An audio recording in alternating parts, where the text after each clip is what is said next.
भौजी तुम कम से कम दुपट्टा तक माथा पर रख लो। बाग बुझे जी जौन मजा है मतलब ओढ़नी में आ सूट में बा उ कौन साड़ी में बा।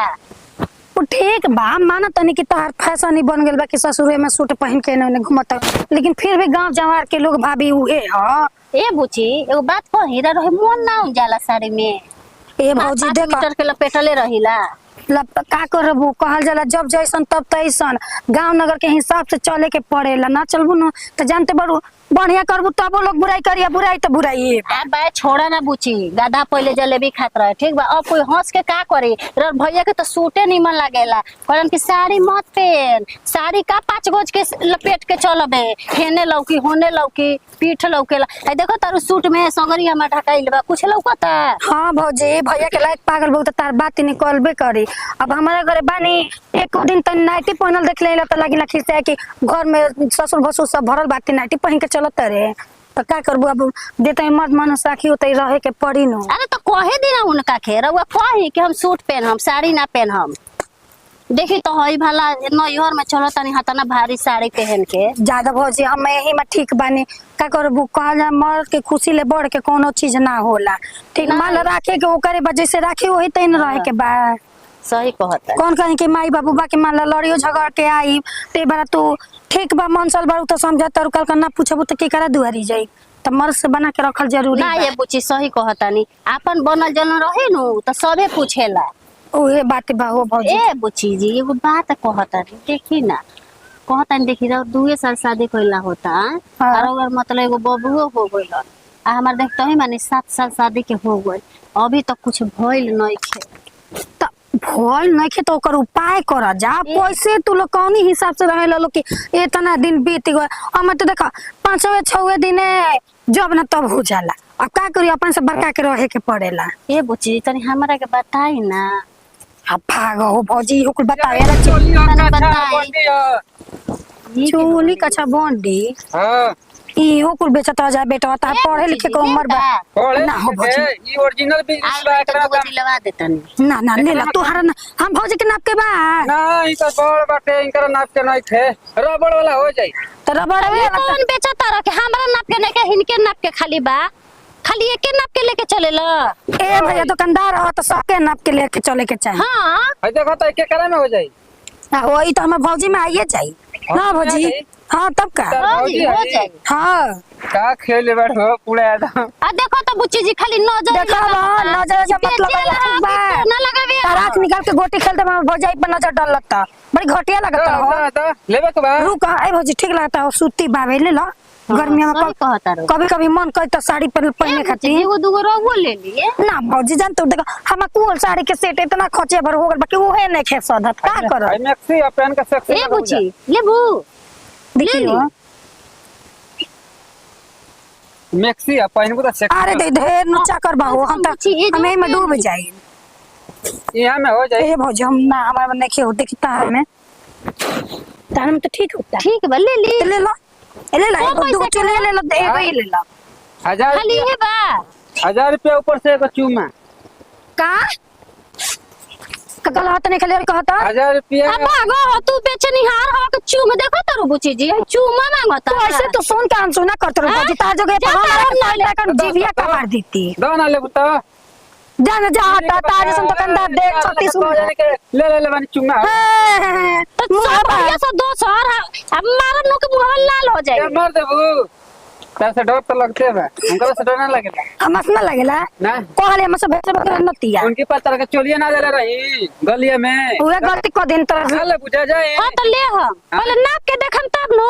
नाप के हां ये भौजी सिवाना में कैसे न पबू ए कुछ जी बिना नापले कोनो चीज देखो तनी गायो भैंस कोई लेता तो फट खार के लेता सही बात तो सही कहूंगा आ कपड़े लेता बा 1 पैसा का नहीं खेनु जी के हम ले लेही ना ना ठीक बा तो कहां न पबू एनिया हो हम तो कहीं जगह है नहीं खेलौ कर ए बुच्ची जी जे रही ना ताकि ना हम होनिया से आवता नहीं नाप के तो जा जल्दी आई है जे पानी आंखें बता देखिए केहू देखे मत गांव न कोई के तो पैसा जिया नहीं जाई हां हां तनी खाती का दे तो तू ही दे दियो पैसा बा हां जा जा हम दे दे पैसा जा बुच्ची जी जे रहो हम फोन पे कर दे भौजी पैसा के चिंता मत कर जौन तार पसंद है ले ली जा जल्दी से के आवा अब भौजइयो के मति बुद्धि के था ना लगेला, कब कहाँ का करे के चाहिए बुझाइए ना पर कुल भैया के बिगाड़ देना हवे के इतना का मन बढ़ल बा। चल आई आई जल्दी आई आई। कहां लिया के जब कबे का पूरा चकोटा तलुला है जे ना कहां लिया के जाइम जहां सेफ्टी रही हो जे ना लिया के जाइम हो कि चाहे मतलब जहां मन तहां लगे चल जाइम ना पे खातिर घरवा चल नाप लिया वो जरूर बाटे। हां अच्छा तोहरे मोबाइल घर चल जेबा ए देखा मुंह देखू त हम चल दे न पोइबो ना करब एक त कसम तारा बेचे के बाकी देखे बेचे के बोला बेचे के भला है। हां तो चुपचाप ना पे दो लो ना पर खोल के तो तार सामानवा ना पी सामानवा ना पीबू त हां के नाम हो रे चल जइया लेके भाग जेबू। हां मतलब आछे आ तू ए जरा बाप से मतलब चेंज करी आ तू हम देखबा ना नाम देखबा मां मुदले रह जा होनिया ना हम ना जे का ना जेबा केन लेके भाग जेबू त का कहते हम लेके भागब ना लेके भागब ना तार पर भरोसा नहीं के तू असई खिसिया लेखा लागत। लेकिन एक नंबर बा हो पेनहन नु तो अच्छा लगे ना फिटिंग हो तो पैसा दो हम निकली एगो चुप। अच्छा का कहती जा होनिया के हम बदली हम ना जे एकदम मौगे हो का हो तर सामान हम चेंज करी सामाना हां ए सर पर जाई पैसो ना ले बोला का है बोला का है देबू तो लेबो तो सब हमर सामान दे देबनु सब काहे के देब हई एगो देब की तो हई एगो खातिर तारा कम देही अपन सामान तब तो काहे खातिर तारा बेचे के बाकी ना तो बेचे के बता ये कहीं ना देब तो तू रख के जा हम चेंज कर लेते हैं।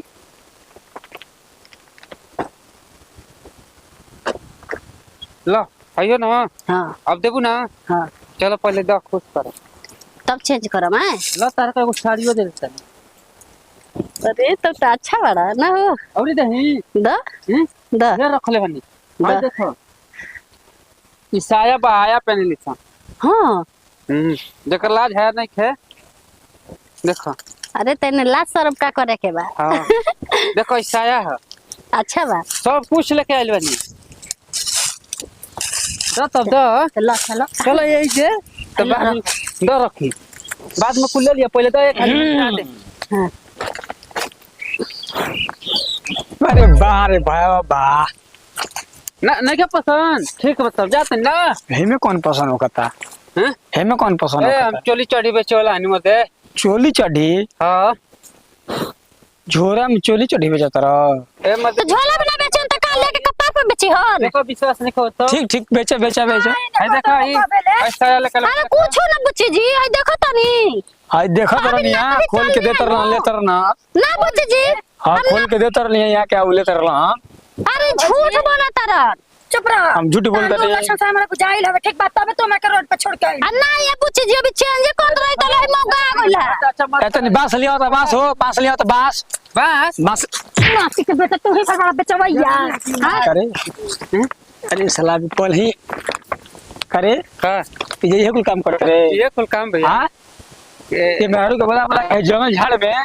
उल्टा सीधा काम करते देख रहे नतिया होरे कहतन कि तू ए जरा हम के नपवा के लिए आते तर घर बेटी बहन नहीं खिसरे दो बेटी बहन वाली सा ऐसे ही खला खला नपवा ले आई कोहत के साया बेहाया पहन ली सन मतलब कि बेहाया है। देखा एक बहन हाँ? के है वो ये पहनत होई देखो मसला के मार करे ऐसा काम करबे अब 10 महीना में का ना करू जे संचार में पिटाइबे करबो ए बुच्ची जी होकरा का बोला होकरा के बनावता सुन कहतले के कहतले अरे हमरा में का गलती बा काहे त बाजार में जना काम बढ़िया से उखाड़ उखाड़ के देख रहा तो जुगा ये कहला सा कहतले कि मैं सामान दे दो हम तक खाली देता नहीं अपने कहता नु अपने से कॉल है चुम्मा देबू तू तो तारा के दूगो साड़ी दे हम तो सामान में कनी कम को चुमा चाहिए पैसा यही रहने से यही लक्षण से हम भैया ना होता ना ध्यान देना ठीक बा ठीक है कि- दिखावा कर ले मन अरे नास्ती है तो ठीक है ना तारा भैया पिया कर अगर सुजिए रे मार के बिगाड़ दे दिन के रखे तो धक करे जा दूही दी छिनार के जैसे गाड़ी से बुच्ची जी ऐसे काहे चुप रह ना काहे ना कही हो काहे ना कही आंखें के देखल बात के झूठी आइबो तू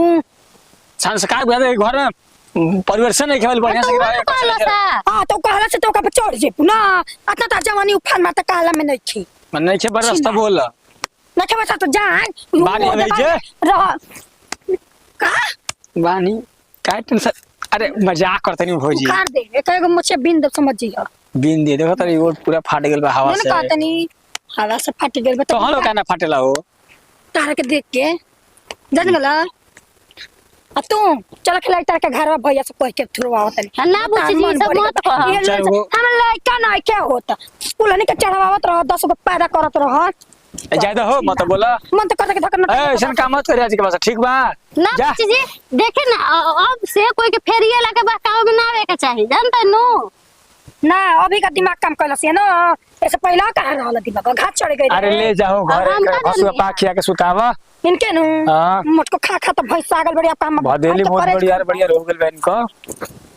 साला में क्यों जाए तो ना सुन जाई